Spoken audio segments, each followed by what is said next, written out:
Good evening, everyone, and welcome along to League of Europe. We are here tonight for F1 22 action. It is Season 9, it's Division 1, it's Round 7 of the Championship, as we take in the Canadian Grand Prix, of course, from the Circuit Gilles Villeneuve. My name is James Head. I'm going to be taking to the stream, of course, as always, on this fine Saturday evening. I was going to say Friday evening, but it is Saturday evening indeed. And I'll be joined by Mr. Mark Aldridge in just a few moments' time. He is in the lobby, but he hasn't got his mic on just yet. He will be joining the party very soon indeed. And, of course, a reminder of what happened last week indeed in America. And that was, of course, Sully taking the win. Back to form, bouncing back from his fourth place, of course, in Monaco. Second was Campbell, not surprised, 2 second places in a row, looking to try and make it a win here tonight. And then in third, of course, was QVR Nathan, and those were the three that really dominated affairs, I'm going to say, in the United States last week. What did that do to the championship standings? Well, Sully leads the way on 98 points, with Campbell in second on 87, Alp in third on 67, Nathan in fourth on 48, Gary in fifth on 44, tied with Jensen also on 44, Izzat in seventh on 40, Jeroen in eighth on 38, Yildirim in ninth on 37, and then Wouter in 10th on 36 points, as I have been joined by my wondrous co-commentator, Mr. Mark Aldridge. Mark, how you doing? I'm good. This is one of my favourite races of the season, particularly to commentate, because there's normally some kind of variation of strategies, pens, all sorts of business. So I'm looking forward to this one. This is going to be fun. It is going to be fun indeed. And running through the championship standings there as well. Of course, Selly won last week, Campbell in second, Nathan there in third. They were really at the forefront of the racing last week in the United States. Where are we going to see the troubles begin out on track? Because the Wall of Champion Chicane is synonymous with this track. We have, obviously, 1998, I think Schumacher, Villeneuve and Damon Hill, if I'm not mistaken, all crashed into the wall on one weekend of qualifying.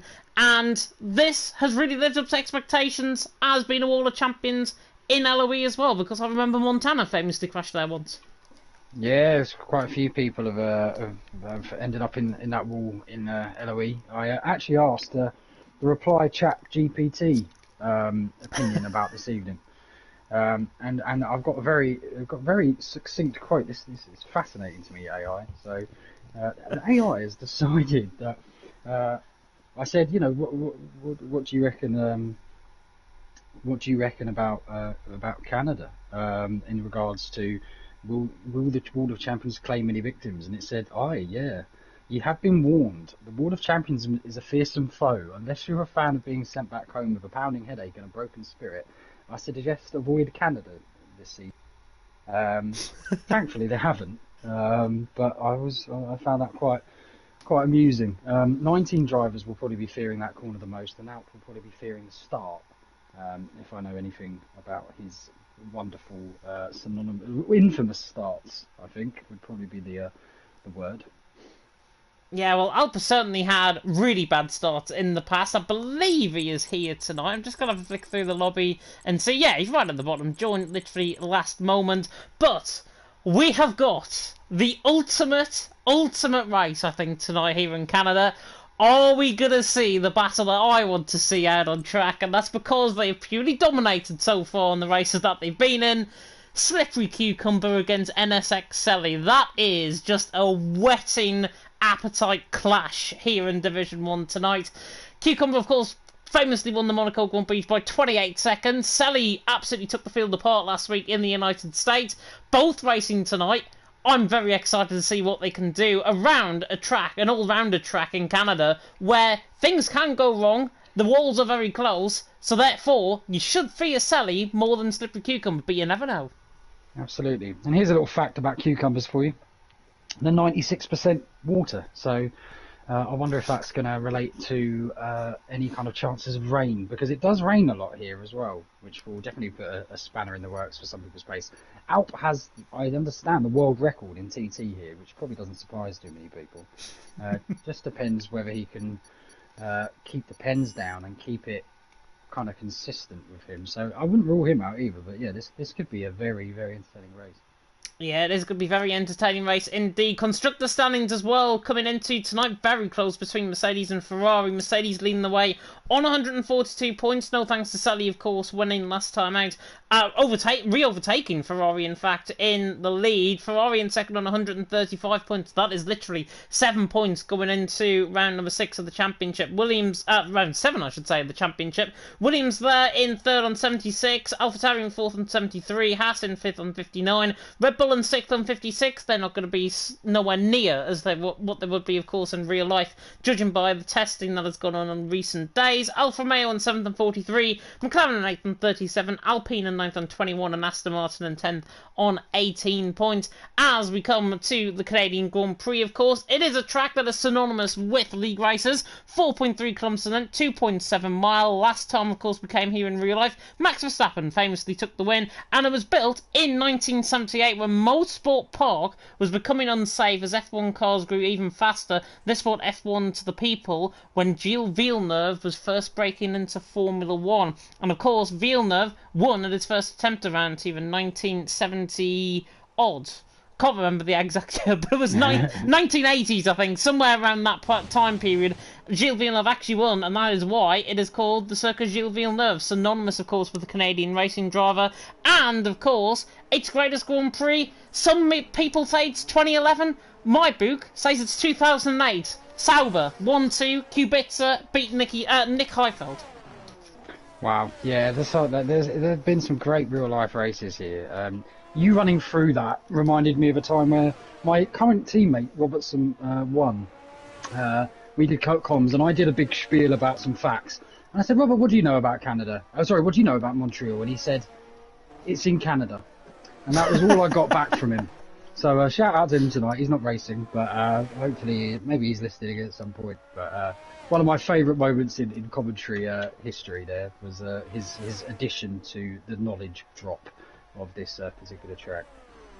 Yeah, Montreal as well is synonymous with its water as well, and most of this is synonymous because this track is actually built around a man-made island, believe it or not. Same as Albert Park, that is built around a man-made island in Albert Park, but we are here in Canada, completely other side of the world, like 18,000 miles away or something like that. Packer is 18,000, well, not 18,000 miles away, probably 180 miles away from the North American border as he now runs down into the left-hander of turn number 1 at Virage Senna. And this will be looking to be a very good lap from Packer. We should see 109s, 108s as the session goes on. Bit squirrely there coming out of turn number 2 in the Alpine, now into the right-hander of 3 and 4, famously where Vettel rejoined track in front of Hamilton. Yes, that got me angry as well. Coming to the right-hander of turn number 5, and through the first sector, 19.5. Through the first sector, Stroll and Hartley famously came together, I believe, in 2018 or 2019 as well, coming to that part of the track, as Packer now comes in towards the right-hander of 7 and 8, and this is a really tricky chicane, actually, through 7 and 8.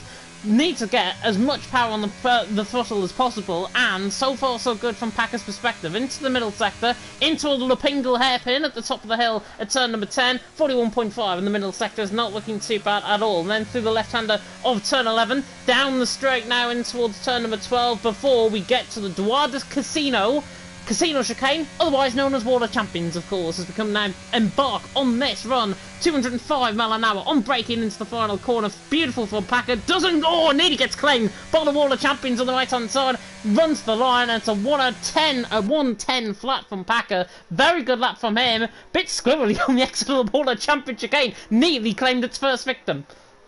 Yeah, nearly. But the solid opener. Obviously, 8 tenths quicker than Killer. As Campbell, cool, blimey already, 9.5. As Gary goes second, not too far behind. He'll like his chances around here. From memory, he likes this track, so one to watch out for. My dad's in the chat, so hello Graham, how are you? Hope you're all good. Alps coming through the final corner. In the meantime, while we see Mark's down in the chat, now goes quickest, that's more like it. 109.2, 3 tenths clear of Campbell. Very, very quick lap from Alp. He looked electric coming out the middle sector, coming out the hairpin when we rolled on board with him. Now ahead of Campbell. Sally's still not out the pit lane just yet. Slippery Cucumber, I believe, is on a lap as well in the Aston Martin. Hello, Markstad, by the way. Alp leading the way from Campbell in second, Gary there in third, Matthias there in fourth, and Jensen again really inconsistent in recent weeks as Cucumber, by the way. 19.4 in the first sector is quickest out of everyone. one to keep an eye on, riding on board with him, and he's definitely looking very, very pacey. I love that line through this chicane particularly. It's so hard to get right. You want to almost go past the wall and then slingshot yourself into the corners as you do for what seems like at least 4 of these corners. Slowing it down here. High gear 3, which is interesting. I know Alp goes a lot lower than that from memory. And he's going to run down into the chicane, and when you're on a good lap, this gets really nerve-wracking in my experience. These guys have got a bit more ice in their veins than me, but it does play on your mind. You know you've got to get this right, as he takes it Beautiful. pretty well, yeah. And I suspect this is going to be on pole. Oh no! 4th. What? Very odd. The reception must have been awful. We were watching the same lap there, weren't we? No, I know. Very strange. I'd have put money on that, and I'd have lost it, as I probably will tomorrow against Jake Paul and Tommy Fury, because I don't really know who's going to win that. But there we are. Now, they're both an overpunch beta celebrities anyway, so I don't know why they're fighting each other. Alpsad on top from Campbell in 2nd, Gary there in 3rd, Cucumber there in 4th. Took me by surprise. I thought he was going to go 2nd with that lap, but I thought he would have went ahead of Campbell. But again, that curb, I think, cost him about 1/10 of a second coming out through the final corner. It's so difficult to get the traction around this track. But if we did have Cucumber in 2nd, Cucumber and Alp, America versus Canada, which might be like an ice hockey match potentially in the first 6 minutes of qualifying. Not to be though. Albert on top from Campbell there in 2nd, Gary there in 3rd. Selly has just started on a run as well, and he's showing purple in the first sector. I wouldn't believe that for 1 second. There's a Codemasters game after all, but we now come into the right-hander of turn 8 and then through the left-hander of turn number 9. Clipped the curb very nicely actually to get the traction on the exit and the angle on the exit of the corner as well. And Selly in the middle sector, 41.5 is there or thereabouts. He's 100th of a second off Cucumber in that middle sector. Very wide on exit though from the Austrian, and the new NSX man, or now NSX man of course, in the Mercedes, he comes down into the wall of champion chicane with big hopes potentially that Selly in 19th position can rise, as we see Rocco I think going 10th there. Very good lap from Hayes' perspective. Selly though takes too much curb, and that is the risk you run at the wall of champion chicane. You take too much curb, you get invalidated. Yeah, it's so tough to measure. It's really, really tough to measure that corner. You can take a hell of a lot of the first bit, pretty much none of the second bit, but he just took a little too much, but he won't... Yeah, I think he'll be fine, obviously, but you do want to get any lap on the board here. You really do, just anything. Absolutely anything, purely because the pressure begins to mount up a little bit, because this is a very easy track to invalidate. As Rick is on mediums, look out for Rick. Rick's got a plan. Rick's up to something in this race. Yeah, well, certainly not in this qualifying session, because if he was doing that, then it was going to rain towards the end, potentially. But Rick, I think, has clearly got a plan. He's going on certain mediums. He's going to go quicker than a few drivers, actually. Comes to the line, goes 14th ahead of Slash and Killer. Not a bad lap there at all from the the Alfa Romeo. 1.3 seconds off the back of Alp, though, in the Alfa Tauri. Out on top from Campbell there in 2nd, Gary there in 3rd. I think has just started up on another lap. Through that first sector, 19.464. So actually dead on matching Alp through the first sector. The Irishman, of course, hoping to try and provide a very good result here in Canada. It's not one of his favourite tracks, but the Red Bull now coming through the left-hander of turn number 10 at Lepingle Hairpin, and a 41.4 in the middle sector. Not looking too bad, but ideally drivers need to use the slipstream around here, especially down the straight. Normally we don't see that, but I think drivers miss the trick. Go for slipstream, you gain 0.3 per second as Packer is retired out of the wall of champion chicane. Ooh, so what can Gary do through here? 4th gear through there, which is a little bit unusual. Normally people go in 5th, and he will improve, I think. No. No, wow. Lost a lot of time through that chicane. It looks like, I'm not sure if he was more hesitant coming through that part of the lap. I didn't ride him with his first lap. There's a Red Bull also spun coming through the first sector. That's obviously not Gary, it's Killer that has spun, I think, through the first sector, which is why we saw the yellow flags there. Alp has just started up on a run as well. The Turk American, he's currently out on top of the 109.2 through the first sector split. 19.2, you've got to be kidding me! Through the first sector, absolutely electric. 1/10 of a second up already. This is pole position already guaranteed, I think, from Alp, and he doesn't really have to do much more. Oh, look at the way he flicks it out into the wall almost to get round. It's just fascinating. He will go lower. Remember what I said about Selly going on 2nd, 3rd gear? Alp is into second, flicks it back into third, but he does Slipstream. run horribly wide. Yeah, he's going to get a slip here. He is, and this is going to gain him another 2-3 tenths of a second if he didn't get that slipstream before. And that is what the trick might be missing from Campbell, from Gary, from Cucumber. They need to use their teammates to really go. Bilal through the final corner. This is electric from the Turk-American on the run to the line. It's a 109 flat, and that is literally smashing out the ballpark. Alp out on top with a very impressive lap. Yes, he had slipstream. Yes, he gained 2 tenths of a second. Campbell, Gary, Cucumber, you may as well retire from the session now. Nobody's getting close to that. Alp out on top by an absolute street. I also suspect, though, he's running potentially higher wings than other people. I've seen his, if it's anything like his time trial setup, it's very, very high. As look at this. Oh no, get out of the way. Oh my god. Was that Rocco getting in the way by any chance? Yeah. Osama bin Rocco is lovingly known. But it didn't really affect Cucumber. I think he kept his foot in. And he's going to come through here. That looked not perfect. 109.4? Yeah, 109.4. And go second, but yeah, that cost him a good tenth and a half coming to the final corner. If you can really put it on the power, coming to the final corner and take the outline almost, he can go 109.2 quite easily. Cucumber has got it within him to go even quicker. He hasn't got his teammate using slipstream. That's another positive that you can take a little bit later on in the session. But Alp out on top. 4 tenths clear of Cucumber at this stage. Campbell there in third. Alp is literally slippering out the net at this stage. And so far, so good from the AlphaTauri. Slash has retired, I think, in the pit lane. Yeah, Jensen coming round. Very, very hesitant. Doesn't look comfortable for whatever reason. But it could still be quite quick. It's not bad. It's 4th place. 109.5 of Canada again. Not one of his favourite tracks. He has won around here before in other leagues, but again, that consistency I think that Jensen needs is not there. He did WR, I think, last night in consult here. Was, again, disappointing. Otis Lawrence returned last night as well. He took the win, obviously. Alp, though, is out on top so far from Cucumber in second, Campbell there in third. Good evening, Jav. Good evening, Resify. Good evening, Phonics there in the chat. Hope you were all doing very well indeed on this fine Saturday night. And Jav, UMK and the San Marino National Finals on later on, so there we are. Do you know someone else that loves this track who's just come over the line, I think, to start a lap, is J. Cole. This is his favourite track. He's very well known for it being his favourite. And expect him to get some points today. That would be my prediction. He's towards the slower end sometimes in this division, but I don't think he will be tonight. I think he might be a bit more up there than normal.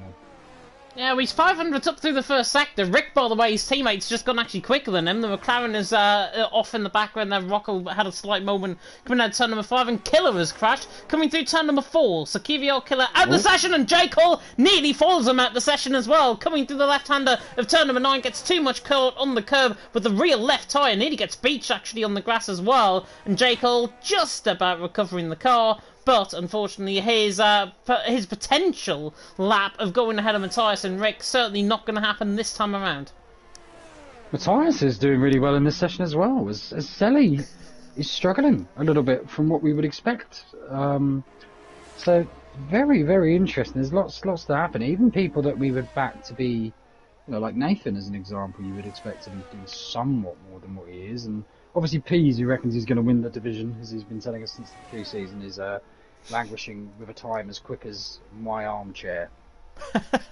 Well, he hasn't even got a lap time on the board just yet as Pease. Down at 19. Wouter there in 20th hasn't either. And both of them, of course, need to get lap times in. But Outbad on top, Cucumber there in second, Campbell there in third. Sally mentioned last week in his post-race interview as well that Sally did not like this track whatsoever. It wasn't one of his favourites. It was more pad heavy it was more wheel heavy compared to pad heavy as well. And that really sees the flaws out in Selly, I think, around this track. 109.8 in a complete difference, I think. He could easily go second position on his day, given that he's got pace around this track, but he just seems a bit hesitant through the corners. He's there in 7th, but I really back him to go up towards like Jenson, Gary, that sort of area. If he can really hook up a lap around here, that'll be good. But we are now with only 3 minutes to go. I think just over 3 minutes to go in the session. Albert on top from Cucumber in 2nd, Campbell there currently in 3rd. Jenson mentioning also, because he is such a show-off in the chat, apparently he's got a new wheel. Oh, must be nice. Must be nice. But, yeah, obviously it takes a bit of time to dial into any kind of new equipment. You know, as Fernando Alonso's not necessarily showing that, though. He seems pretty dialed into his new equipment from the looks of testing, but I'm sure we've all been around long enough to know that testing is a very fickle friend to try and get any kind of ideas of the actual running order for the first race. But yeah, I mean, practice really doesn't give us, and testing really doesn't give us an insight, I don't think. It really, first race of the season, take it from there in terms of real life. Pease, by the way, is on a lap. He now wants a Pease of the action.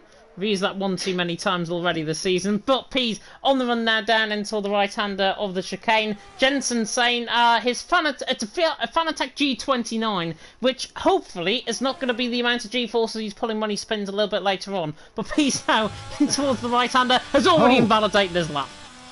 He got a sugar snap of oversteer there, did Mr. Pease. And unfortunately, that will be him. It's invalidated this lap, unless he's got fuel in, which, to be fair, he may have. You never know. So he's saving his battery. So, God, look what's going on here. They're all kind of waiting for each other a little bit in this trio of, I think, Pease. Who else is there? Is that as well? Yeah. And an Alfa Romeo, which would have been, I don't know, obviously it was Pease, Alpine. but someone else. Alpine, yeah. Yeah, we're all a bit lost at sea, I think. Yeah, I think it's gentleman's agreement, perhaps? Yeah, potentially. Gary is the first man over the line, and that will be him. He can't improve. He didn't improve on his banker. Very consistent, though. 0.6, a 0.7, and a 0.7 from memory. Yeah, definitely. Jav also asking me, by the way, in the chat, do I get sweet and sour chicken balls or salt and pepper pork ribs from the Chinese, James? Salt and pepper pork ribs every day of the week, as Gary, I think, is down in that first sector. Yeah, I think Gary went a lap early, as Campbell has gone apparently fastest in the first sector, but again, he has gone quicker than his previous lap. Don't know how much to believe of that, but he's on his way round. Backed up. Interesting to see. Alp is nearly a quarter of a second up in that first sector. What? Yeah, he's nearly a quarter of a second up, so if things remain equal, he will do a 8.8. But this could be a phenomenal lap. I think he's just absolutely rubber stamping this. Can we do the left-hand return number 9? Let's run on board with him. Is this going to be a rubber stamp moment? Lick the stamp and send it potentially for Alp. 41 flat in the middle sector. He's a 10th up. But remember, he had that little bit of a moment coming through the chicane, which was pretty much flawless. He hasn't got any slipstream, though, this time around. So is he actually going to improve down in towards the final couple of corners? Aston Martin gets out of the way to the right-hand side. I think that was Jerome getting out of the way. But Alp coming down into the final couple of corners to try and consolidate. Beautiful through the chicane. That is the best I've ever seen somebody take that on the run to the line. Sub 109. Yeah, 108.9. Really, really good through the final corner. And is now nearly 5/10 of a second clear of Cucumber, who, though, Mark, is responding in the first sector at 10th up. Yep, he's looking pretty decent here. This is such a tough corner. He doesn't take it as clean as Alp. The way Alp takes that corner is fascinating. I think it is because of high wings. So Alp's got to retain the lead here. That's one thing I would say. He's got to get a good start, and that isn't something that he particularly is known for as Cucumber's coming down the final stretch. Yeah, he's going to be nowhere near, I think, Alp in terms of this lap. He can find a good 10th and a half through the final corners, though, and the Aston Martin really needs to get this Wall of Champion chicane correct. Flicks it to the right, flicks it to the left. Beautiful. That was better from Cucumber. Not as good as what I hoped, but Cucumber on the run to the line should improve. 109.3. More like it from Cucumber, a 10th up, as Campbell now 2 10ths up, is just invalidated through the final couple of quarters. It would have been a 109.2, so he would have went second. Matthias is on the run as well. He's actually backed off. Selly is is on a run through the middle sector split, and he is 400 up through the middle sector. Verstappen on a lap as well, currently in 9th position. The QVR man in the Alpine, one of the next, I think, to come across the line. I think we've got Rocco coming through the final corner as well on the run to the line. We'll see what he can do as he pulls into 17th, stays there for now. Verstappen there down in 9th, back into the pit lane, so that is him done. Selly now through the wall of Champion Chicane, literally the last one, I think, to set a lap on the run to the line, as Selly was very hesitant through the final corner on the run to the line. Does improve, goes 7th, 100th clear of Rick in the end, but I think Nathan has backed off. Yes, he has indeed, as it's Alp out on top. Slipstream and perfection goes no bounds here in Canada. Alp out on top, Cucumber there in 2nd, Campbell there in 3rd, and we get America versus Canada front row of the grid. Yep, absolutely, and then Scotland and England just slightly behind, as is what seems to be going on at the moment. But yeah, it's going to be it's a cracking grid. I believe there's 8 different nationalities in the top 8. I'm not entirely sure where Selly's from, actually. Austria. Oh yeah, there will be then. Yeah, eight different nationalities in the top 8. That's pretty crazy. It is pretty crazy indeed. You could technically class Gary and Campbell as part of the Gaelic lot, but still. Albert on top from Cucumber in 2nd. 4/10 of a second clear. Without that slipstream, it would have been more like 2/10 of a second, but still, Alp out on top. Phenomenal that, and looks the one to beat. But his starts normally let him down. Are they going to haunt him once again? We'll have to wait and find out. Cucumber there in 2nd, Campbell there in 3rd, Jensen there in 4th, with Gary in 5th, Matthias there in 6th, Sally there in 7th, Rick in 8th, Verstappen in 9th, and Jekyll actually sneaks into the top 10, with Nathan in 11th, Yilbroom there in 12th, Wouter in 13th, did get a lap in the end, Packer there in 14th, Jeroen in 15th, is up there in 16th, 1.2 seconds covering the top 16, with Rocco Killer / top 19 who set laps, and Pease obviously had that invalidation, must have picked up this and next lap invalidation again. He didn't get another lap in, and he's down at the back of the field. Montana, by the way, saying in the chat as well, Alpha's on very low wings apparently, which might just counteract what we've been saying about the slipstream effect, as we now get the best glitch in the Formula 1 game. All the mechanics are ghosting out of each other. Oh yeah, I've never noticed that. That's very odd, isn't it? Like some kind of, I don't know, something from a nightmare that you'd have every now and again. But I imagine it's fully dry. No one said anything about any weather, which I will be honest, I'm pretty happy about here. I think this race has enough going for it with tyres and the penalties that it doesn't necessarily need any weather to make it interesting. So I'm chuffed for that. I love a bit of rain, but not here.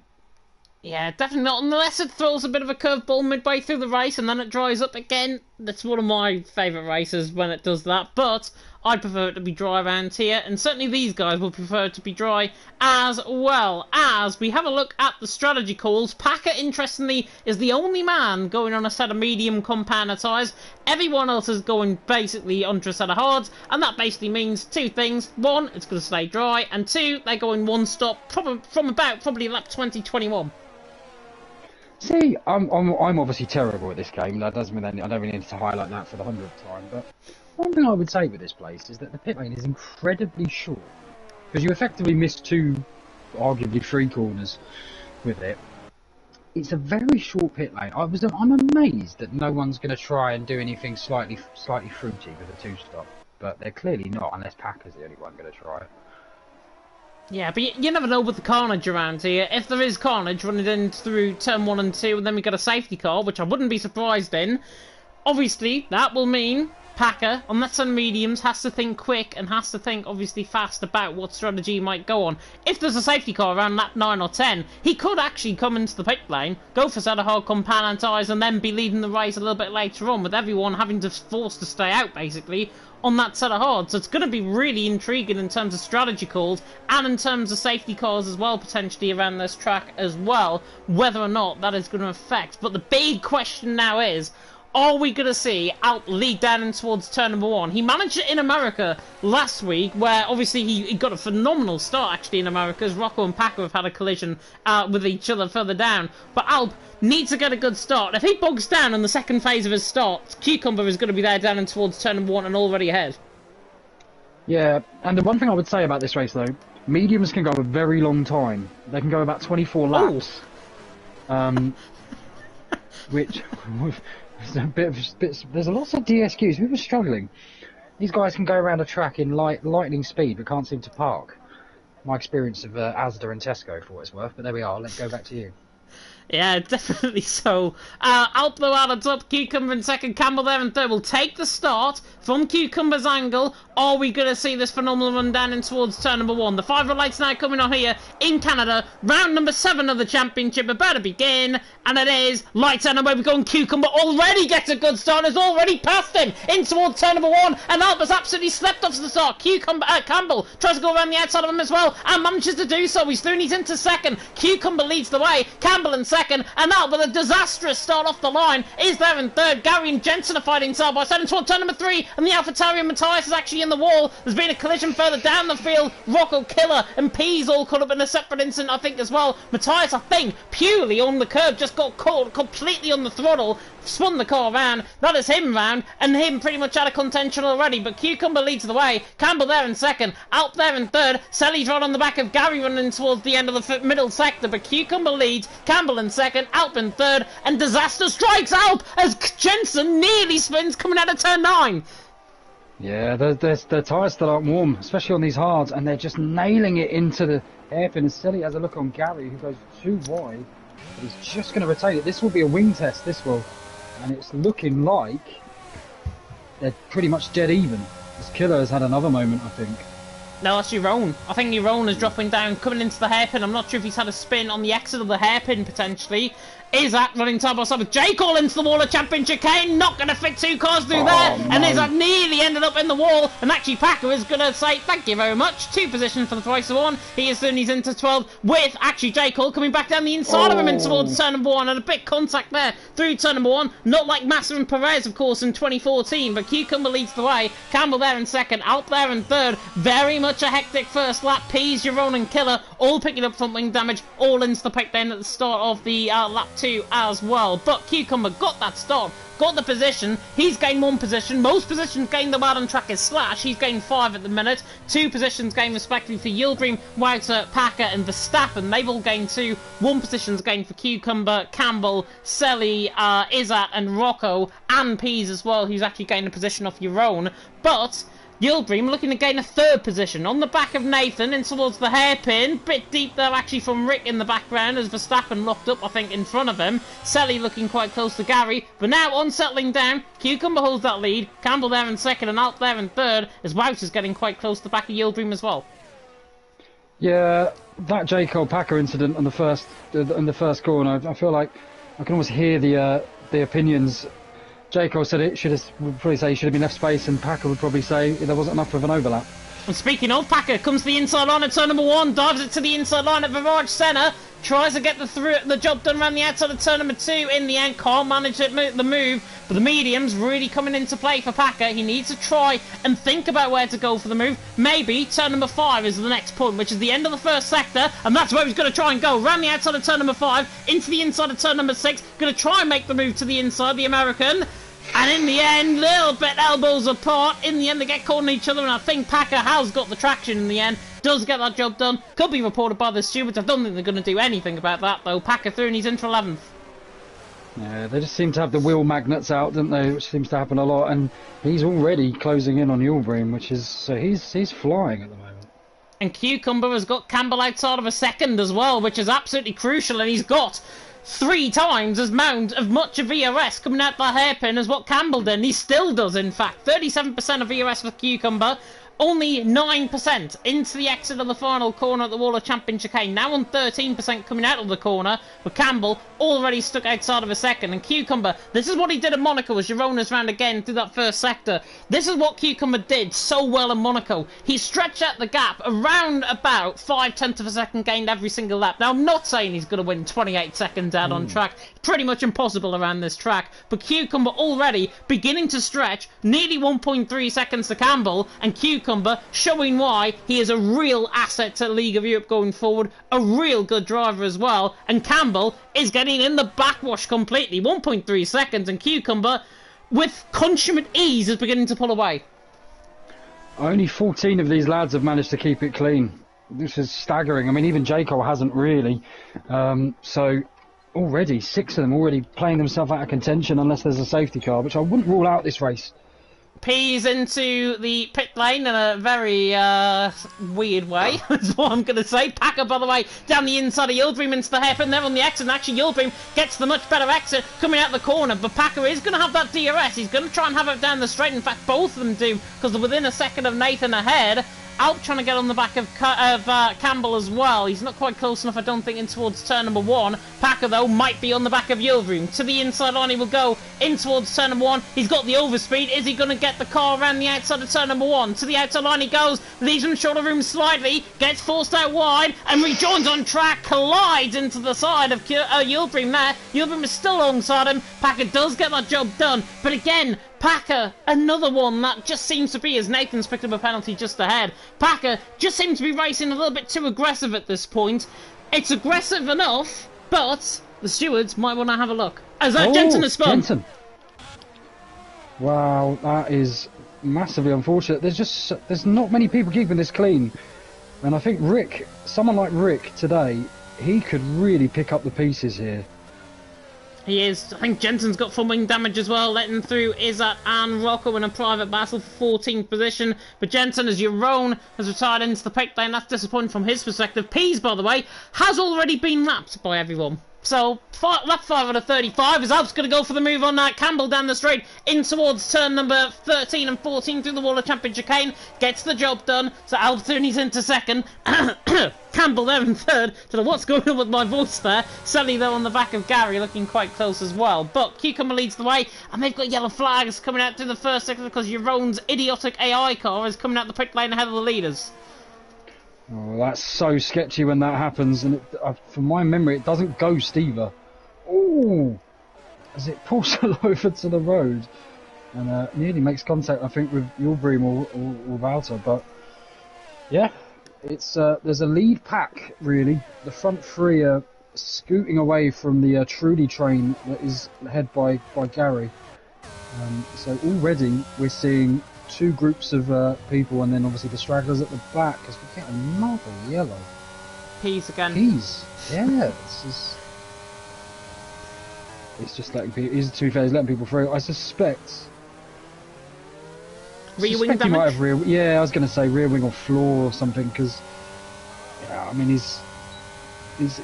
he wouldn't get a seat in D4 at this pace as Selly gets past Gary down the straight. And obviously the weird thing about this track compared to most others is most tracks Gary would then get the DRS, but on this one it's a double DRS detection point, so Selly he would stretch even further away. Yeah, and Packer's right on the back of Nathan as well. I think Nathan clipped the wall actually on the right hand side, and the Packer is going to be straight through down the inside line in towards turn 1. The American through on the Brit. He's into 8th position. Nathan just lagging slightly on the exit of the corner, but Packer there in 8th doing a good job, and Nathan there in 9th not wanting to fight that. He has got the 3-second penalty, of course, overhanging him in the stage of the race. And again, Pease has spun, coming to the wall of championship. Came to second time he has spun. Being the second time, I'm sure he's gonna cascade into the pit lane, cross the white line, speed into the pit lane, and probably retire the car. I think this is Pease as Packer has spun, coming out at turn number 4. I think that is through turn 6 in fact. Turn 6 in fact for Packer. He has spun. Don't think he's got any damage. Slash is backing him off. Slash tries to go around the outside of him. But Packer, I don't think has got any damage. Oh my god, Slash nearly did, coming through turn number 9. And he's just about stayed in the race. Yeah, there's a lot of mistakes creeping in for a lot of people here. As Gary is already he's completely out of battery, and he's struggling to keep hold of Selly here. Yeah, he is indeed, and Sally there and full Gary there and doing a good job. Rick now on the back of Verstappen in towards turn number 1. I don't think the Finn is gonna risk it.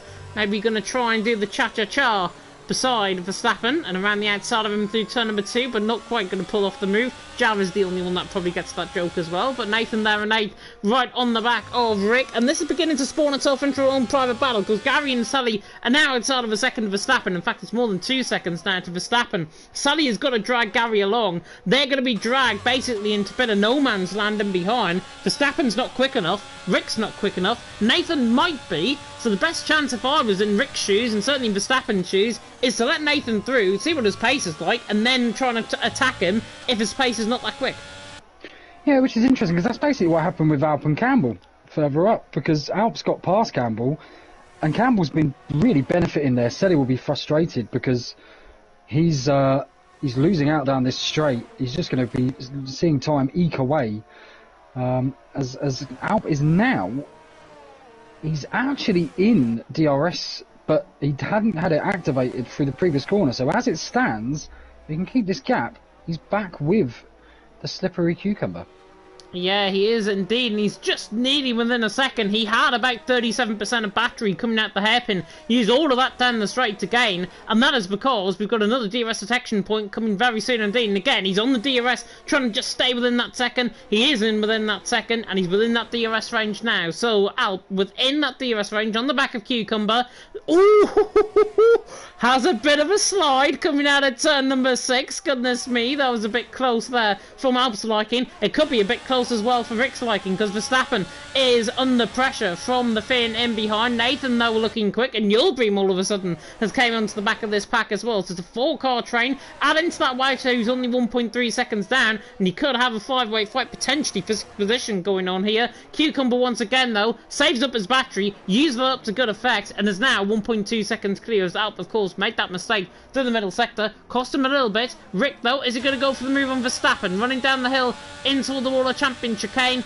Don't think he is, and Rick is just going to sit and bide his time for now. Yeah, he's on wheel, Verstappen's on pad, so he'll be confident getting a better run through here, which he nearly doesn't. Oh, Nathan doesn't. Nathan doesn't. Yilbrim's alongside, and Nathan nearly hit the wall on the right-hand side, and in the end, I think Yilbrim just going to stay in behind Nathan. A second lock-up, though, in towards the turn number 1 there from Nathan. And Nathan now, all of a sudden, under pressure as Jensen has spun through turn number 9. Yeah, this is very, very bizarre. So many mistakes. This doesn't look like a top division, which is very not normally the case. These guys are making a lot of errors. I do anticipate a safety car because of it. I'm surprised there hasn't already been one, with Pease losing his front wing twice and then having to come in the pit lane and retire the car. But Jensen there down in 18th, his new wheel, whatever his setup is, I don't think can really... Oh, as Verstappen made some mistake coming out of turn number 9, and Rick is through, Nathan is through, Yilbrim might be through very soon indeed as well, but Verstappen has a mistake coming out of turn number 9. Jensen retires the car into the pit lane, not surprising at all. He was going nowhere quickly here tonight. Cucumber, though, leading the way. Alpin second, Campbell in third. Is Yilbrim going to think about getting past Verstappen down the straight? In the end, I think they've just got to run line astern, and they will, as Rick's... certainly Nathan was looking on the back of Rick there. Yeah, I think he was almost praying that he didn't get the run, because you don't want to go to the side there. But he does seem to be very pacey compared to Rick. I suspect this is a matter of when, not if. Jav saying as well, he sees better wheel-to-wheel racing from Old School and Jamie Met. So there we are. I don't know about that. We'll see later. But Yulbrim, he's looking very quick actually. I feel a bit sorry for him as he's Packer's obviously, yeah. Nothing crazy by the looks of it because he's still going. I'm really enjoying this for people like Matthias and Killer, who normally would probably be very, very, very disillusioned at this point, but I suspect there's a bit more hope than normal for those two lads. Yeah, definitely. So they're driving very consistently, and this is the track that obviously tests the drivers out on track in terms of consistency. I've seen this track on this game previously, and there have been mistakes, yes, but not on the scale, I think, that we have seen so far tonight in LOE. Yilbrim, by the way, is right on the back of Verstappen. Used up all of his battery down the straight there, and might even get a run down in towards turn 1. He's got definitely better straight line speed than Verstappen. Jerome has left the session. Yilbrim, though, in 9th position, doing a fantastic job, needs to try and hunt Verstappen down, though, to try and get this move done. And Nolan, as well, saying this is Rick's race to pick up a good P4 higher. Yeah, totally agree. Rick is doing a fantastic job. He is under pressure, though. J. Cole is now on the back of that train, which I guess is a positive from an Alfa Romeo perspective. But when you've got gaps that are beginning to break, Verstappen going to be the one, I think, that's going to break the train in terms of the 1 second gaps between each other. Verstappen is the one that's going to lose. Nathan nearly lost it coming out of turn number 6 again. Yeah, I agree with Nolan as well. Rick is the third in line of the vultures of LOE. Noir Luigi and Zwadema, or Dan, depending on how you know him, were very good at not getting any pens in a track like this and just getting round and getting a good result. I think this is Rick's kind of inherited that title from those two. Yeah, Rick has always been a consistent driver, I think, and it really speaks volumes around a track like this. I mean, I've raced him on F2, I think, in the F2 cars, and he was a very respectful man then, and obviously transitioning back into Division 1 this season, doing a great job. He's there in 6th and just trying to hang off Nathan Verstappen for now, especially that Ferrari that's right in behind him, and actually nearly not in behind him because he nearly spins as Packer retires in the pit lane. Rocco and Slash are now ahead as Isaac comes in the pit lane, I think, for a bit of a front wing change. Nathan, though, another huge mistake. Normally the American specialist, definitely not liking the second half of our North American leg here, and Nathan now all of a sudden is the split in the pack. He's now dropped outside of a second, and that's going to be good news for one man in particular, Yildirim. 100%, yeah, especially if Verstappen can get a run. Yildirim, there's going to be some interesting pit strategies now, I think, because like I say, those mediums can go a hell of a long time. I don't think you will pit off them too early, because the issue you'll have is if there's a safety car, you can be absolutely hung out to dry if you come early. So expect them to stay out till at least, I reckon, 17, 18. But yeah, Killer, I'm certainly expecting to stay until around lap 17, lap 18. Of course, he's already been in the pit lane after the first lap. Izzat, by the way, came in for a fresh set of medium compound tyres, and normally 12 to 13 laps are quite doable around here in Canada, and that's putting it very lightly in terms of a strategy call, as Wout is running the back of Yildirim towards turn number 1. In terms of Izzat on that mediums, can he get to the end of the race? Yes, but only if he is good on his tyres. They wear off at around 6% around here in terms of the mediums, so think about it that way. If you're basically wearing away 6% a lap, you're going to be 36% tyre wear, with 5 laps on that stint, and that's what I'm saying as he goes past on Killer down and towards turn number 1, and actually they've crashed! Killer in the wall! Izzat moves across on him, not sure what happened there, it's a safety car! Safety car out on track, God knows what happened there, came to the board on too late. I think what has happened there is Izzat's trying to come across on him, try and take the natural racing line, and in the end, Killer still there, front wing, basically contacted, Killer in the wall, is up there in 15th, and Killer is probably getting very angry at this stage and thinking, what on earth were you doing? And the funny thing is, obviously, other than Killer, the person that's most negatively impacted by that safety car is Izzat. So, maybe some... I didn't see the incident. There's a potentially instant karma if it was Izzat's fault, but we're going to just see everyone pit now. Nolan as well, saying both of them are in a party together. Oh, there's going to be a few fisticuffs, I think, in the chat there, potentially. But Gary into the pit lane, everyone now transitioning to a set of medium compound tyres. And this is what I said earlier on, as Nathan actually stays out and is in the lead of the race. That is a bit of a stroke of genius, potentially, from the Ferraris, because Campbell is there in 4th. Now, Nathan can back up. Slippery Cucumber, Alp, into the back of Campbell. From that first half of the race, the main impression I got, however, Campbell was not as quick as Alp, and not as quick, certainly, as Cucumber, so Nathan has had to put that ploy. They've also contacted the Selly, I think, has just lost his front wing. Selly has indeed lost his front wing. What on earth is going on here?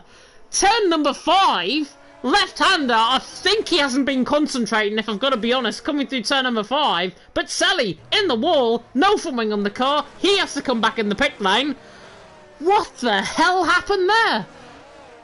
I didn't actually see it. That sounds so strange. And this is an absolute golden opportunity for Gary and Rick, because they're going to be loving seeing Nathan at the front of that. They're going to be thinking, this man could cause all sorts of chaos if I can keep my nose clean, quite literally. Could even get a podium here, one of these two. He could do. He could do. Rick, by the way, got held up, I think, in the pit lane. Unless he was behind Gary before the pit stops, which I think he might have been, he would have lost that position to Gary. So Rick there in 7th. He will be in 6th because Selly's obviously going to come in the pit lane now. Yeah, front wing change, speeds into the pits. Not sure what on earth happened with him. I can only assume he hasn't been concentrating, or he's got caught in the curb and spun. Front wing change obviously going on. Loves how he replaces the front wing and then brings a new front wing out just to replace the old one. But on that side of mediums, he's into the pit lane. Slash also into the pit lane. And that might be a pretty good call later on in the race. And going on to a set of hard compound tyres. Yeah, I think being on the hards is going to benefit you towards the end of this, almost certainly. The mediums will start hurting. They will get to the end. I think that the wear you said earlier, a little bit of an overestimation. I think they only wear about 3%. So you can get 20 laps on them, 60%, and you'll get round. How they feel... Oh, Nathan spun out the lead! Nathan spun out the lead! What on earth is going on in Canada tonight? How on earth can you spin coming through turn number 6? Oh, Nathan, at the mercy of 25 viewers on the live stream, is probably getting laughed at right now. He has spun under the safety car, and the Ferrari plan, the L plan for the Ferrari, has just gone up in absolute smoke. Dare not to laugh, but that might have been one of the funniest moments I think I've ever witnessed on a stream. God love him. Oh, I feel bad for him as well. I mean, weirdly, it's not the end of the world, because he can put the mediums on. He's going to rejoin in 15th, but there's worse times that you could do something like that, trying to cheer him up, trying to find the very small silver lining, I suspect. But, wow, look at J. Cole. He's done absolutely nothing. Stolen a living, and he's in 9th. You're going to have to just... I don't know what's going on tonight. As Slash is actually into the pit lane again.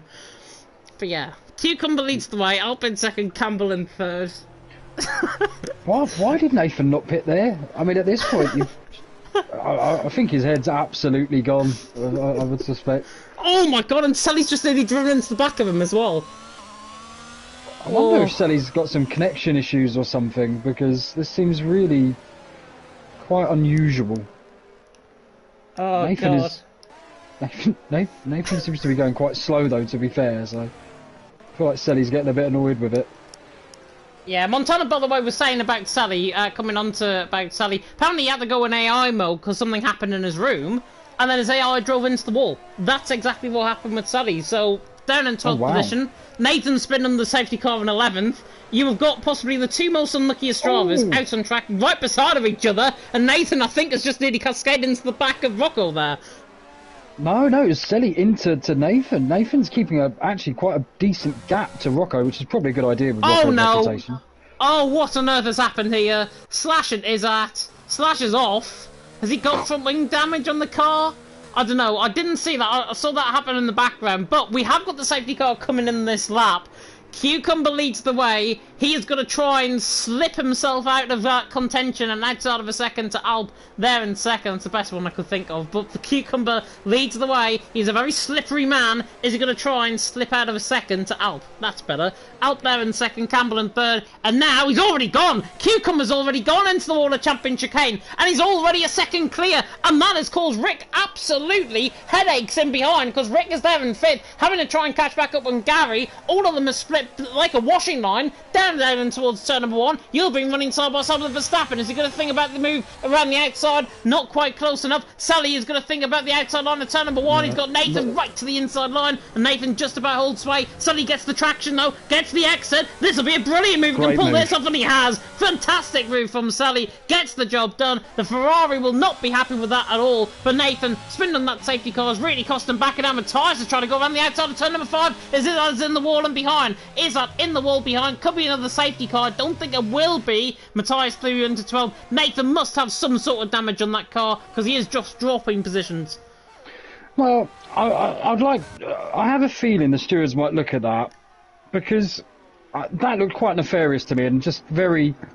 Nathan's a man of two minds, and that was quite pathetic in my eyes because he was purposely keeping a gap under the safety car for over 10 car lengths because Selly's in the title fight.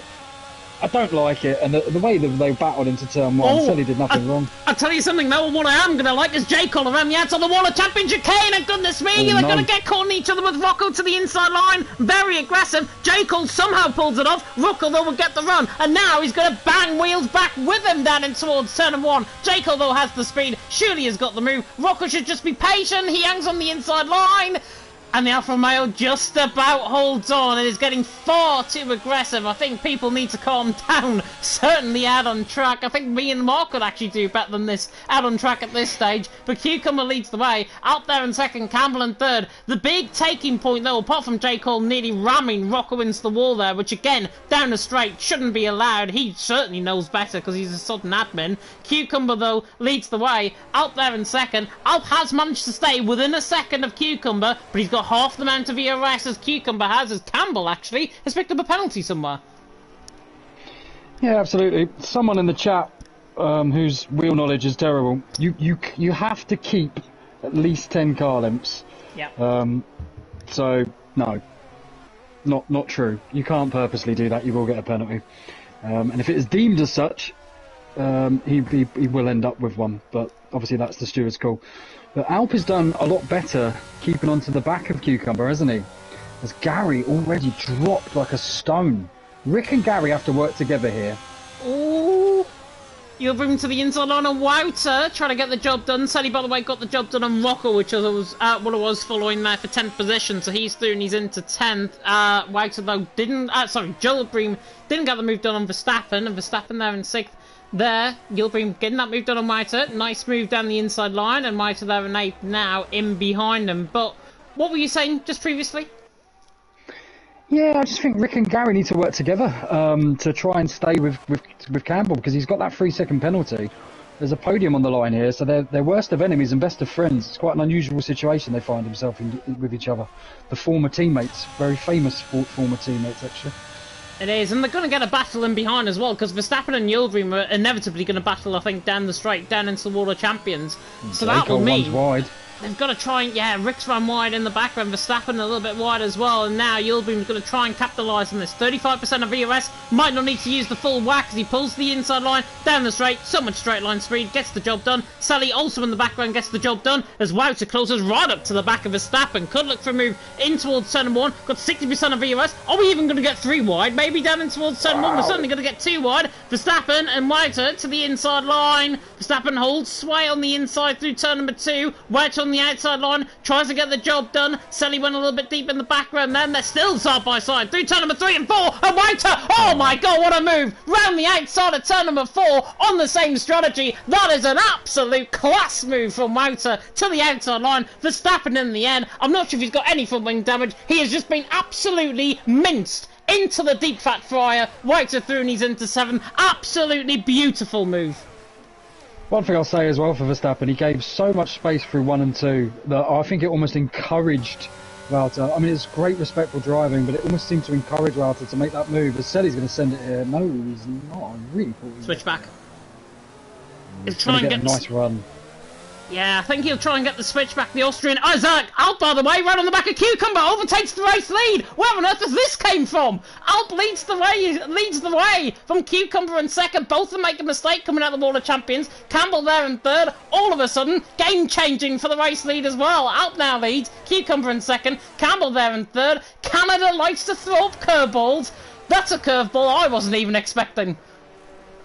Unbelievable, as he's not got much airs. Slippery Cucumber's got tons. What could happen though? There could be a little bit of a scrap up here. That might just allow Gary and Rick a bit of a reprieve into that 3-second window to Campbell. Campbell's going to be actually wanting this lot to hurry up. At this point, his race is done. It's third or worse for him. If everything doesn't go a bit bananas, which we can't rule out. But he actually now is a bit of a passenger in this battle. He is. He's beginning to drop off as well on the back of Cucumber. Campbell, he can stay within a second quite comfortably without any ERS. But what he's got to do, I think, is lift and coast coming into the corners. Because if he doesn't lift and coast, he's not going to get that any ERS back. And he's just going to drop further and further back. He's dropped, what, 2 tenths per second already this lap as that Wouter's on the back of Gilbream in the background of Shot. Gets the move done down the outside line. And Selly, is he going to try and follow through as well? not quite close enough, but out there leading the way. Cucumber might have just let that happen, might have just been tactical from the Canadian to obviously let Alp through, burn up his battery, and then try and get the front two to pull away. So that might have been quite smart in turn for Cucumber. Matthias, by the way, who's had a rather forgettable race so far there down in 12th, obviously had an early mistake. He's there in 12th, on the back of his good friend and foe in Rocco. And these two have collided before around here, because I remember them both colliding down the straight. And Rocco and Matthias will inevitably hope that history does not repeat itself. As Selly looks on the back of Yildirim and looks to try and get the job done sooner rather than later. Ooh! That's a layer. That's a big layer, because now Selly will go for it now. Sorry, Slippery Cucumber will go for it now. He probably wasn't planning on it. He's got loads of battery. He needs to go now. And I would be amazed if he doesn't engage his battery, which he does do. Oh, no. Too far. I think he backed out of it. Realised he wasn't going to get the run on Alp. He doesn't really need to use up any ERS on the back of Alp, if I've got to be honest, because Campbell's losing time down the straight, and Cucumber, whatever setup he's on, I want that, because he looks so quick down the straight, and he's just pulling away again. Campbell made a slight mistake that time around, and in the end, Campbell can't keep up. He is not saving any. He's not using much of his battery either. He's got 6% of ERS. He needs to save that battery as much as possible while there's a bit of lull in the action, as Matthias is eventually through on Rocco round the outside of turn number 1. That's a neat move from Matthias. Gets the job done. On re-entry, Rocco might get alongside him, and he is alongside him. Now towards 3 and 4. Rocco will try and battle this to the outside line. In the end, though, doesn't get the job done, and he takes Sebastian Vettel style to come across on the grass. Luckily, nobody within a second of him. Rocco there down in 12. Trying to outsmart Matthias. Nothing was going to outsmart him then. Yeah, that was a big hark back to real life there. I feel like we both chuckled exactly the same time for the same reason there. But Gary and Rick must be getting a bit deflated now, because they are just losing time after time here. And one thing they need to be careful of is if Selly can dispose of these two rail chaps in front of him, he will catch up to the back of them. Ooh. I have no doubt. I thought Cucumber was going to go for the move into the wall of Champion Chicane. He was right on the back of him. But in the end, we've got 11 laps to go. And this is beginning to boil very nicely indeed. And if I was in Campbell's shoes, and if I was a QVR man in the chat, as Selly side by side with Yildirim nearly pushed him toward the pit wall there to the left-hand side, as Yildirim holds 7th, Selly there in 8th. But what I was going to say is, if I was in Campbell's shoes, and if I was a QVR member in the chat right now, I'd be imploring Campbell to just ease off and lift and coast going into the corners. It will save him a lot of battery very quickly, and he needs to stay within a second. He will stay within the second because he's got DRS, but what he needs to do is save up some of that battery, because if not, if Al picks up a 3-second penalty, he's going to be in deep trouble. 100%. And I do wonder why Cucumber hasn't gone for it yet. This has got to be the lap, surely. He's right on the back. You might as well go. Yep. He's heard you. I'm not sure he's listening to me. He's probably listening to... Well, Lord knows, actually. But, yeah, the right decision. Now was the moment. Because you've got to now try and stretch that lead and put pressure under Alp. And I'm going to have a little look and see how many warnings Alp has. Because I think that could be interesting. I'm going to say 1. Yeah, he's only got 1. Alp is in control here. And it's amazing, we wouldn't have been thinking we'd be saying that after the first 6 or 7 laps. Jaco gets past Verstappen. Seems to be a clean move into turn 1. Fairly par for the course. As Selly is still struggling behind these two. And the biggest danger Selly actually has is Wouter is catching Rick. So this will become a massive train, which will only make it harder for Selly to unlock it. Yeah. And Wouter 1.1 seconds off. Oh, is that Yildirim went very wide there, just in the foreground, a shot there. But yeah, Rick is beginning to lose a bit of time. Gary and Rick have used up so much battery. They're in their own private fight. Wouter's on 3%, using up every single amount of battery to try and get a little bit closer to Rick and stay within that second. This time around, not within a second. So Wouter is again outside of DRS range and DRS territory to the back of Rick. And that is going to be quite costly for Yildirim and Selly to try and catch back in, because they can't. They physically can't. They're going nowhere at this stage. They ideally need either Selly to be at the front of that train or nobody to be at the front of the train, because they are just struggling so much. And speaking of struggling so much, Cucumber, Alp, Campbell, all of a sudden, have now used up all of their batteries, and that means Cucumber can now try and get away from Alp, as he was very close to the wall on the right-hand side there. Might have even tapped the wall, actually, coming out of turn number 4. But Cucumber, leading the way by 7/10 of a second. Cucumber has got the pace to pull 3 seconds on Alp before the end of this race. But Alp just needs to stick within the DRS range. Stick within a second, he'll be laughing. But if not, Cucumber might just catch him out. And through that chicane, certainly caught him out because he's gained a 10th. 100%. And Gary and Rick, like I say, they're not out of it, but they need snookers now, I think would be the phrase to borrow from another sport. But they've done phenomenally well. Definitely in the shouts for driver of the day, just for keeping their nose clean, but more than anything. As the only person on my Nelson Piquet Jr. Skeptical safety car watch list would now be Matthias, because all the other teammates wouldn't benefit each other. Yeah, Rocco, Nathan, I'd throw into that list as well. Oh, well, I don't think a safety car would help Campbell, so I can't see Nathan do it. It would actually probably wreck Campbell more than anything, but we'll see. I'm sure, I'm pretty confident now. Everyone's calmed down a bit. There are some gaps. I can't necessarily see anyone binning it from here on in, but you never know.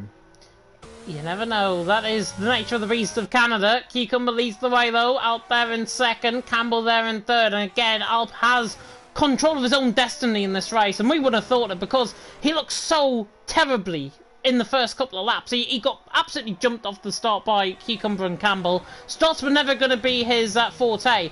He has held the world record around here, or he has currently got the world record around here on time trial. Time trial is one third of the puzzle. Second third of the puzzle is qualifying, which he managed absolutely beautifully.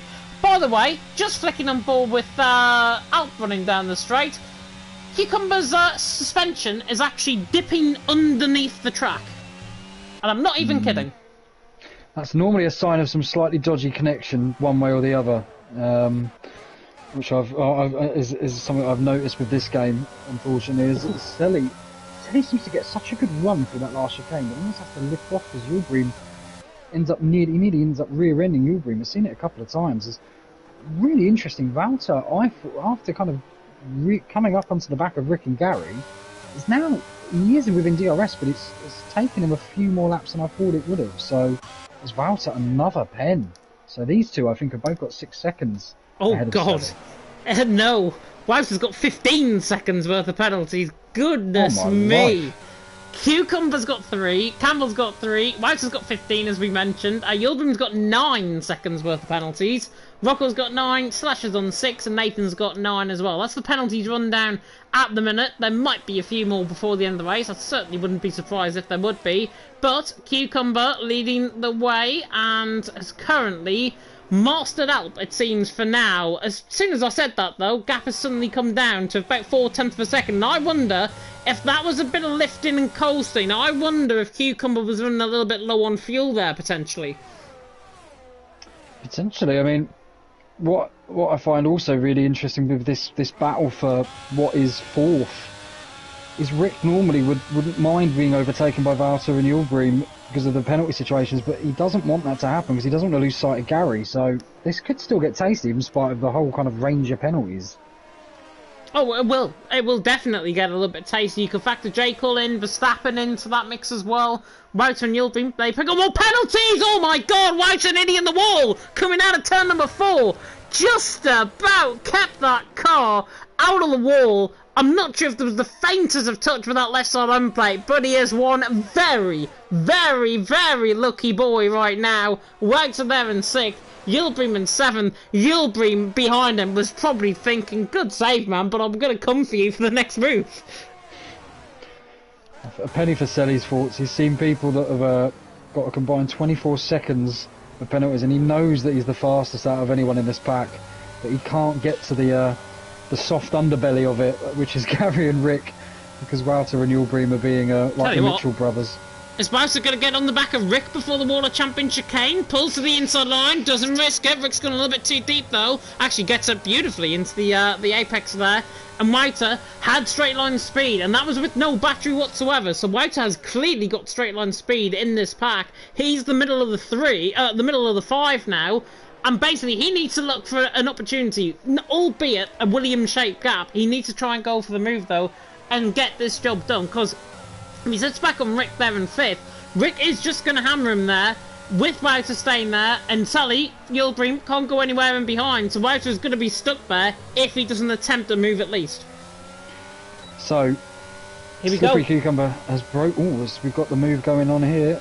He's going to have a look. Inside line, breaks, leans on him slightly, 2x2 really doesn't work going through that part of the track, and actually, Yulbrim and Sally has opened up a whole can of worms here, because in the end, Rick could lose 3 positions for the price of 1, and he has done.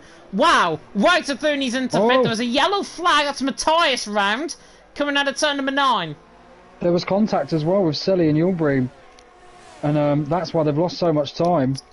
And that's gutting for Matthias, because actually Matthias was in a position where he was going to overtake Yulbrim and Wouter.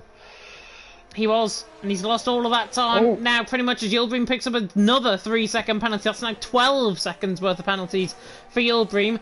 Cucumber leading the way, 1.4 seconds. He has outmastered Alp outside of a second. The gap now is beginning to lengthen away. So Cucumber, as I said, can pull 3 seconds on Alp if he really tries. And this is going to be the Canadian really trying at his home track. And it potentially could be a fantastic success at his home track for Cucumber, who has only attended 1 race this season. That was in Monaco, and he won by 28 seconds. He's not going to win 28 seconds tonight, as Wouter is round, coming through turn 6. Well, there's Matthias's place back, but what's even more interesting with this, Alp has a second warning.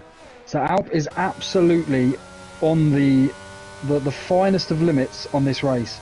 He has got to effectively lose less than 4 tenths a lap over these last 3 laps to secure this win and not cut a corner, which, as you can tell, he was way more tentative over there than he normally was.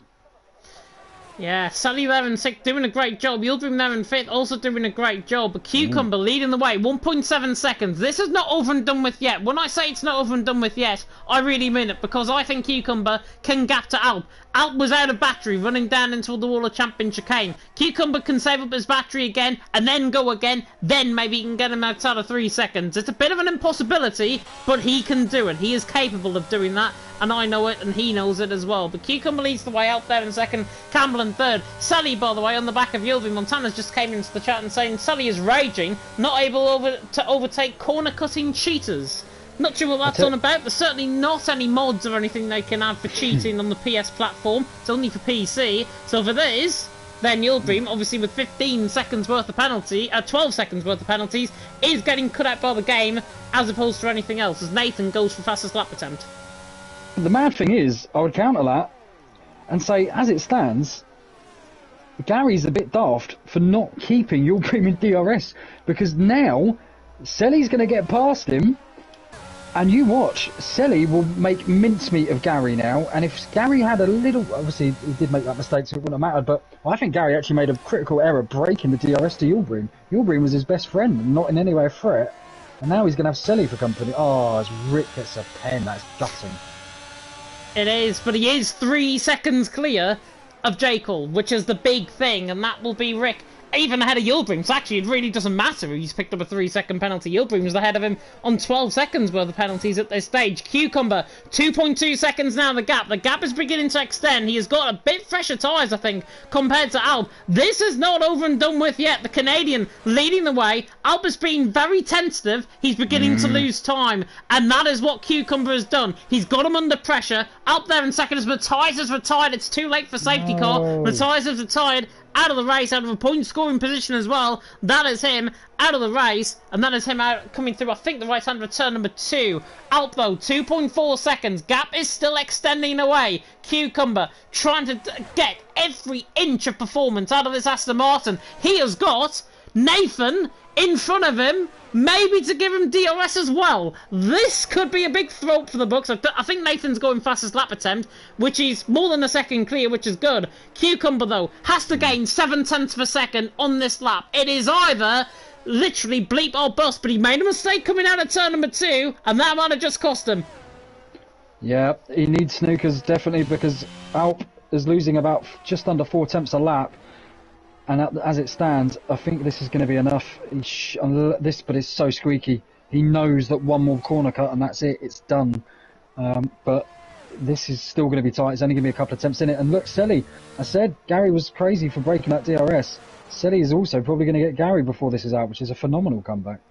Alp was better than Cucumber through the chicane there as well. I think this gap is staying at around 2.4, 2.5 seconds towards the end of the race. Sally right on the back of Gary as well. Maybe to go for moving towards the hairpin. I think Gary is too far ahead though.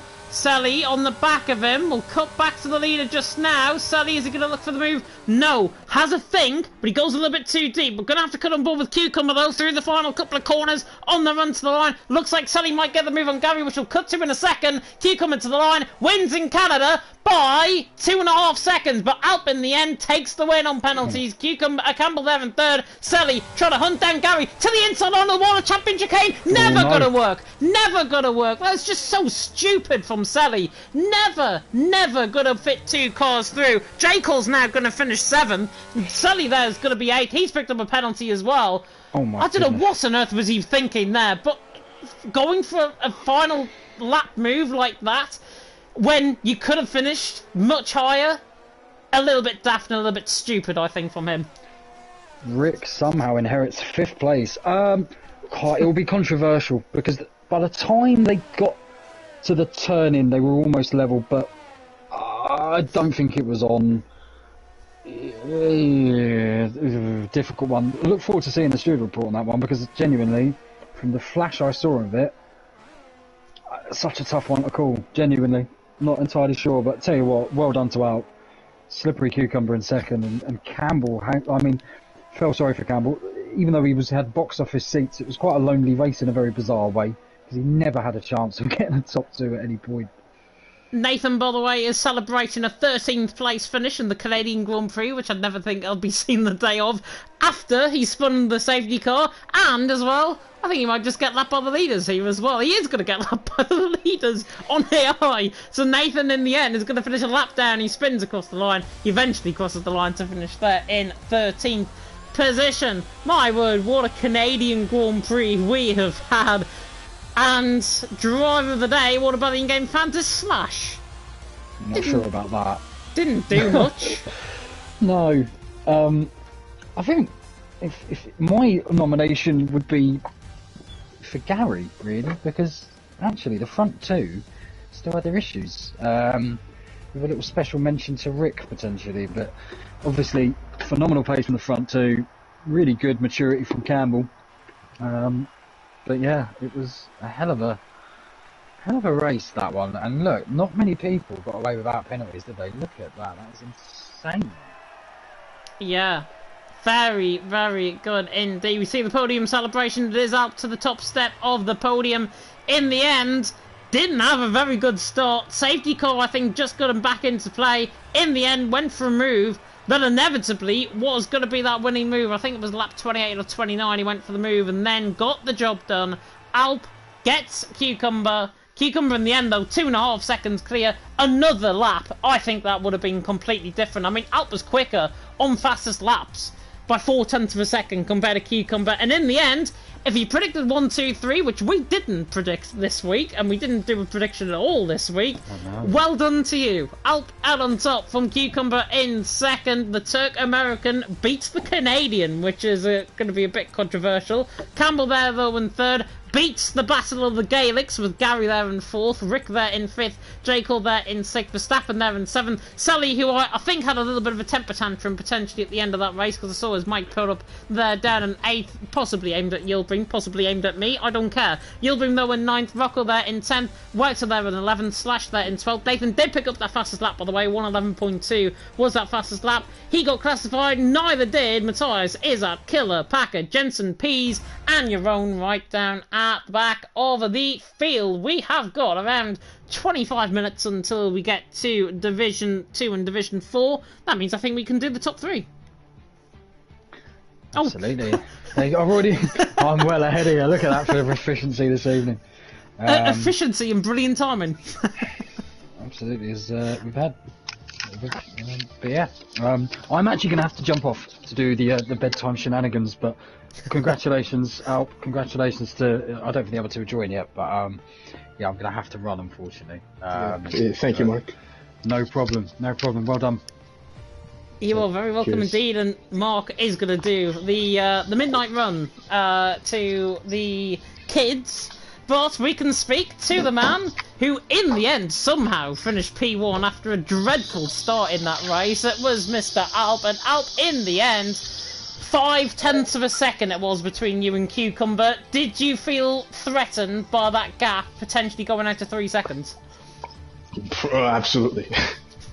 Like, the moment he pulled out of the RS, I know what he was trying to do. He always used his entire battery to like force me to push and put me under pressure and get more warnings, and he did, because lap 30 I think I got my second warning, and immediately after he broke the DRS, so my heart rate just started going up and up and up, and yeah, from then on I think he was for sure running higher downforce than me, so that meant as the tires went he just had better long run pace, and yeah, just with the pressure, oh my god, yeah, just half a second at the end of the race, I was not feeling safe at all, I'll tell you that.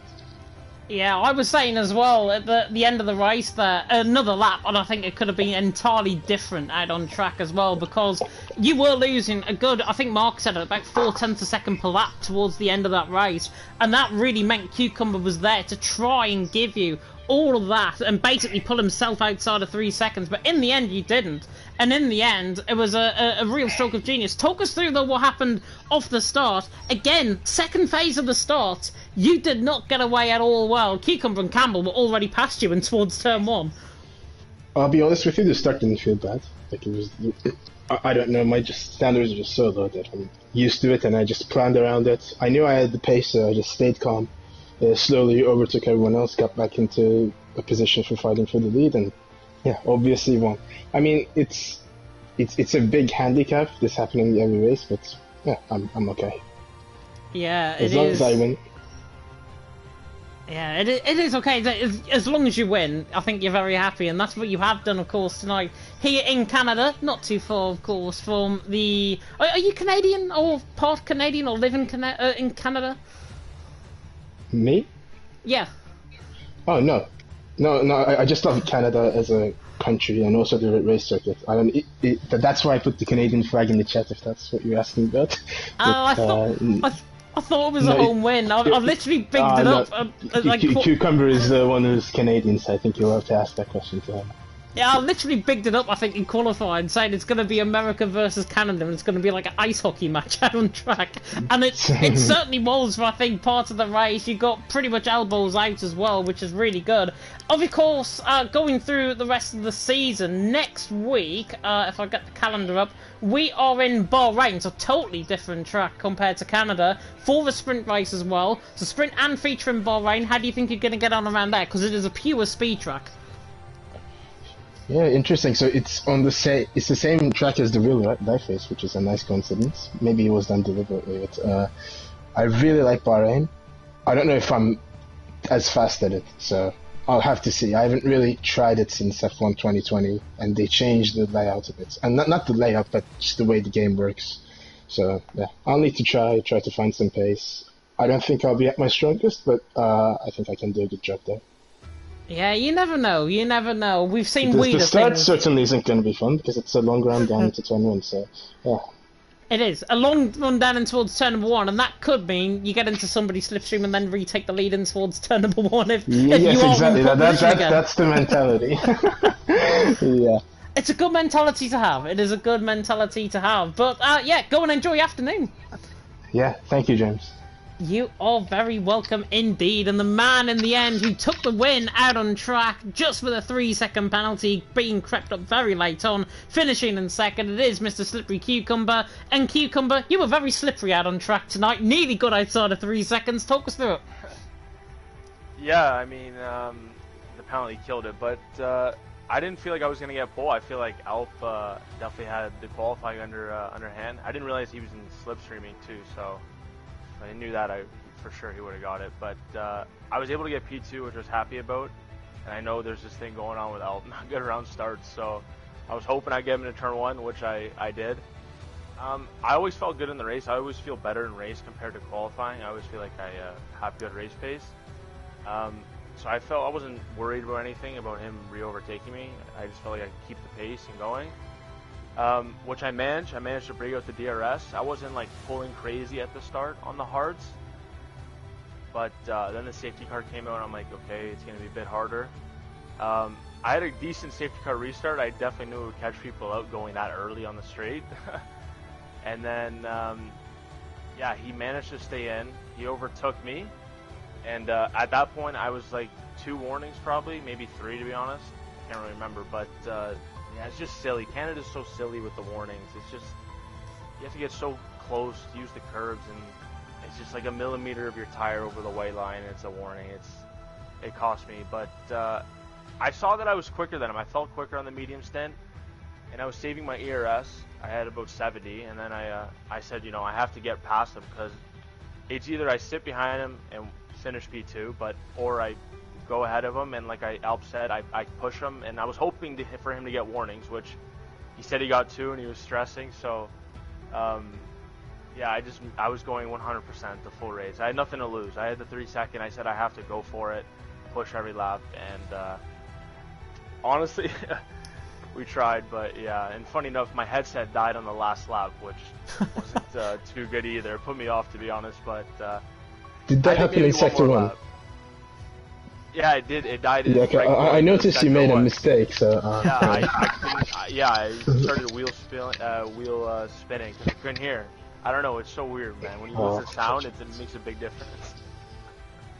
Yeah, and I think that was coming out of turn number 4, if I'm not mistaken. That mistake actually happened. So it was it was a real shame because I thought, as I said in commentary, the last 4 or 5 laps, you had the pace to gap outside of 3 seconds. We saw what you did in Monaco, and in that race, you obviously finished second. Are you disappointed with the outcome of the result? If it was another lap, do you think it would have been different?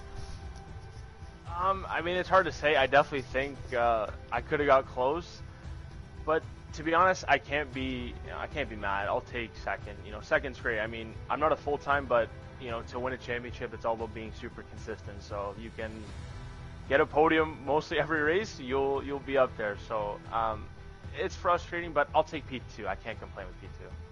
Yeah, P2 is certainly not a bad record. I mean, 50% win ratio, 50% losing ratio so far in LOE Division 1 this season. Of course, after that remarkable win in Monaco, we didn't get the battle between Cucumber and Sally either, which I'm still looking forward to having a little bit later on in the season. But of course, we go to Bahrain, of course, next week for the sprint and indeed the feature. If you are racing the course, I think you're still a reserve in Division 1. Where do you think you're going to do well at Bahrain? And if so, are you going to beat the likes of Campbell, who I know are going to be chomping at the bit around there?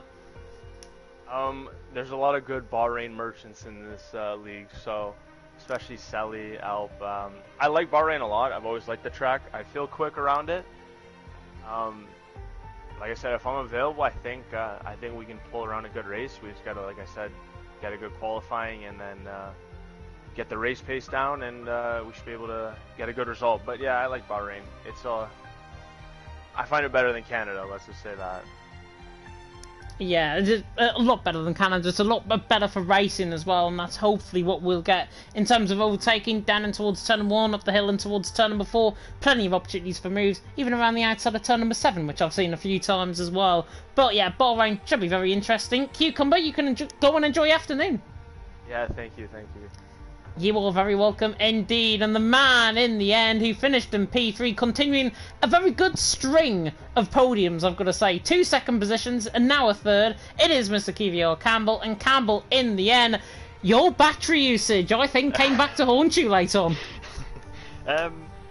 I'll disagree because I feel like I had to use it. I was not very quick at all today. I had no confidence in whatever I tried setup-wise. Wouldn't work. I was horrific all day from practice. So to be here, quite frankly, I'm surprised. Yeah, I was carried along with the DRS train a lot, so that helps. Yeah, it does help indeed, and obviously you were forced to using that battery because I think you had about 5-6% at various stages in the final few laps as well. But you were keeping up with that. You were keeping up with Cucumber as well until Cucumber obviously gapped out. Were you feeling like you could make a move potentially on Alp at some part in the final stages? Because it got down to about 2.5 tenths per second, I saw.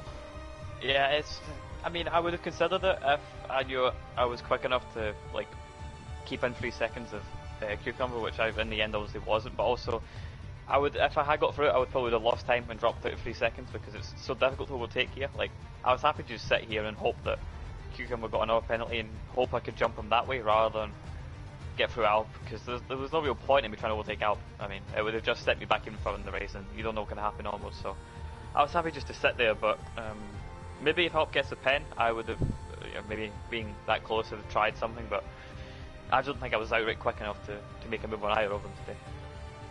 Yeah, which is a shame because you did have good pace. Definitely, you got obviously the run on out down in towards turn number 1 at the race start, so you clearly had pace around there. And again, ERS usage, for my opinion, certainly I think came back to haunt you a little bit late on, just because I think Alp and Cucumber were just that little bit quicker than you towards the end of the race. Of course, we've got Bahrain coming up, of course, next week.